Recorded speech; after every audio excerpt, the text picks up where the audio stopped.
بسم اللہ الرحمن الرحیم۔ آج کی ویڈیو میں ہم قبلہ استاد محترم مرحوم کشف البرنی صاحب کا ایک لاجواب عمل سورہ یاسین شریف سے کشف حاصل کرنے کا عمل آپ کے ساتھ شیئر کریں گے۔ مرحوم قبلہ کشف البرنی صاحب کا نام آپ عملیات کے کسی بھی شعبہ تصوف میں، آپ کسی بھی کیٹیگری میں، چاہے وہ علم الجفر ہے، اسماء موکلات ہیں، اعمال قرآن و حدیث ہیں، دعوات ہیں، مؤثر جنتر و منتر ہیں، تصوف ہے، تمام علوم میں قبلہ کشف البرنی صاحب کے نام کو سر فہرست رکھا جائے گا۔ آپ نے ہر علم میں اپنی خدمات سر انجام دی ہے، چاہے وہ اپنی روح کو تسخیر کرنے کا عمل ہو، اس میں بھی آپ نے تفصیل سے لکھا ہے، چاہے وہ اپنے ہمزاد کو تسخیر کرنے کا عمل ہو، اس میں بھی آپ نے تفصیل سے بہت کچھ لکھا ہے۔ پتھروں کے خواص کے اوپر، یعنی فیروزہ، پکھراج، ان سب کے خواص کے اوپر بھی مرحوم قبلہ کشف البرنی صاحب نے بہت ہی تفصیل سے لکھا ہے۔ اس کے بعد کائنات کو تسخیر کرنا، موکلات کو تسخیر کرنا، تو بہت سارے طریقہ کار قبلہ کشف البرنی صاحب نے اپنی تصانیف میں لکھے ہیں، جیسا کہ علم نجوم کے حوالے سے بھی آپ نے تفصیل سے بحث کی ہے، علم الرمل کے حوالے سے، چہرہ شناسی کے حوالے سے، تقریباً ہر علوم میں قبلہ کشف البرنی صاحب کی خدمات کو سر فہرست رکھا جائے گا۔ پاکستان میں یا پوری دنیا میں جتنے بھی عاملین ہیں، وہ جو اس سٹیج پہ پہنچے ہیں، وہ قبلہ کشف البرنی صاحب کی تعلیمات کو فالو کر کے وہ اس سٹیج پہ پہنچے ہیں۔ تسخیر پرندوں کو تسخیر کرنا مقصود ہو، اپنی ذاتی ارواح کو تسخیر کرنا مقصود ہو، یا جنات کو، یا موکلات کو، یا اپنے ہمزاد کو تسخیر کرنا مقصود ہو، یا پھر کسی سیارے کی مخلوق کو تسخیر کرنا مقصود ہو، ہر معاملات میں قبلہ کشف البرنی صاحب نے خدمات سر انجام دی ہے۔ اب جو کتابیں آ رہی ہیں، وہ آپ کی ہی کتابوں کو رد و بدل کر کے بڑے بڑے مصنفین اپنی کتابیں چھاپ رہے ہیں۔ قبلہ کشف البرنی صاحب کی خدمات جو ان کی کتابوں میں اصل قوانین تھے، وہ اب اٹھا لیے گئے ہیں، یعنی جو بہت پرانے قوانین تھے قبلہ کشف البرنی صاحب کے، وہ اٹھا لیے گئے ہیں۔ اب مین قوانین کتابوں میں جو ہم تک پہنچے ہیں، اصل قوانین ان کے، آپ کے بہت بڑے بڑے قوانین آپ نے اپنی کتابوں میں درج کیے ہیں۔ وہ لوگوں میں اختلاف ہونے کی وجہ سے، یا کچھ ایسے علماء کرام تھے جنہوں نے یہ چاہا کہ یہ اعمال آگے لوگوں تک نہ پہنچے، تو وہ ان اعمال کو انہوں نے قبلہ کشف البرنی صاحب کی کتابوں سے نکال دیا ہے۔ تو یہ عمل ہے قبلہ کشف البرنی صاحب کا، کشف القلب حاصل کرنا، یعنی اپنے قلب کے جو پردے ہیں ان کو یعنی گرانا۔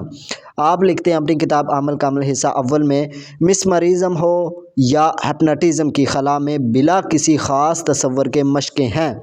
میں آپ کو اسلامی مسمرزم سکھاتا ہوں۔ جو شخص چاہتا ہے کہ وہ بحر معرفت میں غرق ہو جائے، نور احدی اس کے قلب کی گہرائیوں میں شمع محبت روشن کر دے، باوجود کثافت جسمانی کے لطائف روحانی اور ہر عضو کو احاطہ کر لیں، نفس و شیطان اس پر قبضہ نہ جما سکیں، تو ایسے شخص کو لازم ہے کہ وہ ذیل کے طریقہ کار پر عمل کرے۔ انشاءاللہ چند روز میں تجلیات قدسیہ اس پر منعکس ہوں گی۔ اس کا دل وسوسات و خطرات سے پاک ہو جائے گا۔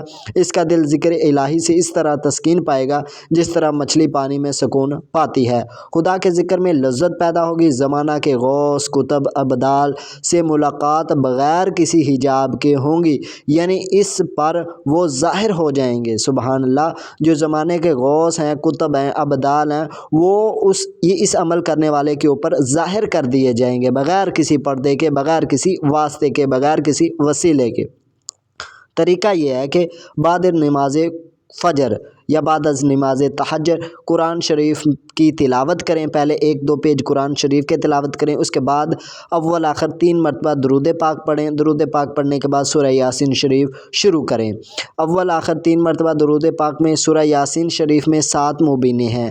عامل جب پہلی مبین پر پہنچے تو سورت کو پڑھنا روک دے اور آنکھیں بند کر کے اپنے دل، یعنی بائیں جانب ہمارا دل ہوتا ہے، اس کی طرف گردن جھکا کے تصور کرے اور اپنی آنکھوں کو بند کر لے اور یہ تصور کرے کہ میرا دل چاروں طرف سے نورانی شعاعوں میں گھر چکا ہے، یعنی میرے دل کے چاروں طرف نورانی شعاعیں ہیں اور ان شعاعوں میں میرا دل گھرا ہوا ہے۔ تقریباً 5 منٹ ایسا ہی تصور کرے، بعد ازاں آنکھیں کھول کر یاسین کو آگے پڑھنا شروع کر دے، یعنی پہلی مبین پر پہنچے اس کو روک کے 5 منٹ تصور کا مراقبہ کرے کہ میرے دل کے چاروں اطراف نورانی شعاعیں ہیں اور انہوں نے میرے دل کو گھیر رکھا ہے۔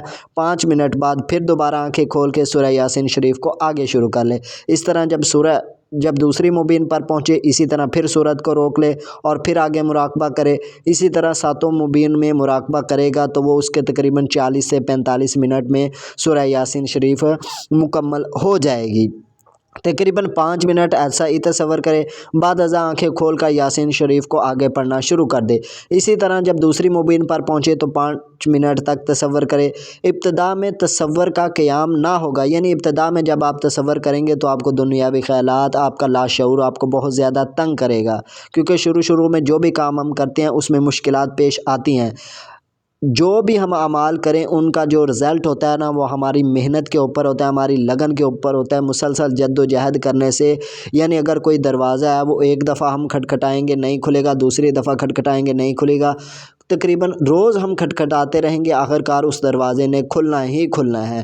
اب ایک بوند پانی کی پتھر کے اوپر روز گرتی ہے، آہستہ آہستہ وہ ایک پتھر میں بھی سوراخ کر دیتی ہے۔ اسی طرح اگر ہم اعمال کو باقاعدگی سے جاری رکھیں، بغیر یہ کہ ہم آج ہی عمل کریں اور کل کو ہمیں کامیابی ملے گی، کامیابی کے تصور سے ہٹا کے اپنے جوش اور جذبے کے ساتھ عمل کو جاری رکھیں گے تو آہستہ آہستہ بہت جلد تصور قائم ہو جائے گا اور یہ حالت شروع ہو جائے گی کہ دل کا آئینہ میں ہے تصویر یار، جب ذرا گردن جھکائی دیکھ لی۔ اسی طرح روزانہ 45 منٹ میں ایک دفعہ سورہ یاسین شریف ختم ہو سکے گی۔ اگر کسی کو یہ صورت یاد نہ ہو تب بھی وہ قرآن مجید دیکھ کر پڑھ سکتا ہے، آہستہ آہستہ اسے یاد کر لے، کیونکہ بغیر یاد کیے لطف نہ آئے گا۔ یہ یاد رکھو، دل انسان کے بائیں طرف ہے، بس آنکھیں بند کر کے آپ اپنے سر کو بائیں طرف جھکا لو، تصور میں اپنے دل کو دیکھو جو روحانی روشن شعاعوں میں گھرا ہوا ہے۔ 2-3 دن کی مشق سے بہتر دل کا نقشہ سامنے آ جایا کرے گا اور دل کے ارد گرد شمع نور جلتی نظر آئے گی۔ پھر دور سے شعاعوں کی آمد دل کی طرف نظر آیا کرے گی۔ یہ وقت کامیابی کا ہے۔ ابتدا میں یہ نورانیت مصنوعی ہوگی، یعنی وہ آپ کے لاشعور کی پیدا کردہ ہوگی، جو آپ کو ابتدا میں چیزیں نظر آئیں گی، لیکن جو آپ اپنے تصور کو مزید قائم کریں گے تو یہ چند یوم میں ہی مصنوعیت سے حقیقت میں بدل جائے گی۔ یہ ایک عجیب لطف آئے گا، نئے مشاہدات ہونا شروع ہو جائیں گے۔ وقفہ 5 منٹ سے زیادہ بڑھتا جائے گا، یعنی جب آپ کو دن پرانے ہو جائیں گے تو آہستہ آہستہ وہ آپ کا وقفہ لمبا ہوتا چلا جائے گا، آہستہ آہستہ آپ اس میں مزید بڑھاتے چلے جائیں گے، آپ کو اس عمل میں مزید سکون ملنا شروع ہو جائے گا۔ یہ وقفہ 5 منٹ سے زیادہ بڑھتا جائے گا، انوار حدیث کے جلوے ملیں گے اور خاصان خدا کا تصور کا بھی پتہ چلے گا کہ وہ موجود ہیں، یعنی آپ کو اولیاء اللہ سے ملاقاتیں آپ کی شروع ہو جائیں گی، آپ کو پتہ چلنا شروع ہو جائے گا کہ اولیاء اللہ زمین کو کس طرح اپنے معاملات دیکھتے ہیں، کس طرح وہ زمین کو سنبھالے ہوئے ہیں۔ غوث، قطب، ابدال اور رجال الغیب، اس طرح کی روحانی شخصیات سے آپ کی ملاقاتیں شروع ہو جائیں گی۔ آہستہ آہستہ آپ کو دل سے شیطانی وسوسات اور خطرات آپ کا دل ان سے پاک ہونا شروع ہو جائے گا۔ جو آپ اس عمل کو باقاعدگی کے ساتھ کرتے جائیں گے، آپ کا دل گناہوں سے دور ہوتا جائے گا، آپ دن بدن روحانیت کی طرف آنا شروع ہو جائیں گے، دن بدن آپ کو گناہوں سے نفرت ہوتی جائے گی، دن بدن آپ کی ترقی روحانیت میں ہوتی جائے گی سورہ یاسین کے عمل سے۔ کیوں سورہ یاسین کو اتنی اہمیت حاصل ہے؟ کیونکہ اس کو قرآن مجید کا دل کہا گیا ہے۔ انسان کا بھی جو دل ہے اس میں ہی ولایت کا راز ہے۔ اب سورہ یاسین شریف کو بھی قرآن مجید کا دل کہا گیا ہے، تو یہ ایک تو جب آپ صبح پڑھ لیا کریں گے تو وہ تمام دن کے لیے آپ کی سورہ یاسین شریف کافی ہو جائے گی۔ تمام حاجات آپ کی اس کو صبح پڑھنے کی بدولت سے تمام حاجات اللہ تعالیٰ آپ کی پوری فرمائیں گے۔ دوسرے نمبر پہ روحانیات بھی آپ کو ملے گی۔ تیسرے نمبر پہ آپ کی روح منور ہوتی چلی جائے گی، جو آپ کے نور کی تجلیات آپ کے اوپر پڑتی جائیں گی، وہ ویسے ویسے آپ کی روح بھی طاقتور ہوتی چلی جائے گی اور آہستہ آہستہ وہ مقام آ جائے گا کہ آپ کی مجلس محمدی صلی اللہ علیہ وآلہ وسلم تک آپ کی رسائی ہو جائے گی۔ تو یہ تھا ہمارا آج کا عمل۔ ملتے ہیں کسی اور ویڈیو میں، تب تک کے لیے اللہ حافظ، فی امان اللہ، وآخر دعوانا الحمد للہ رب العالمین، بحق محمد و آل محمد۔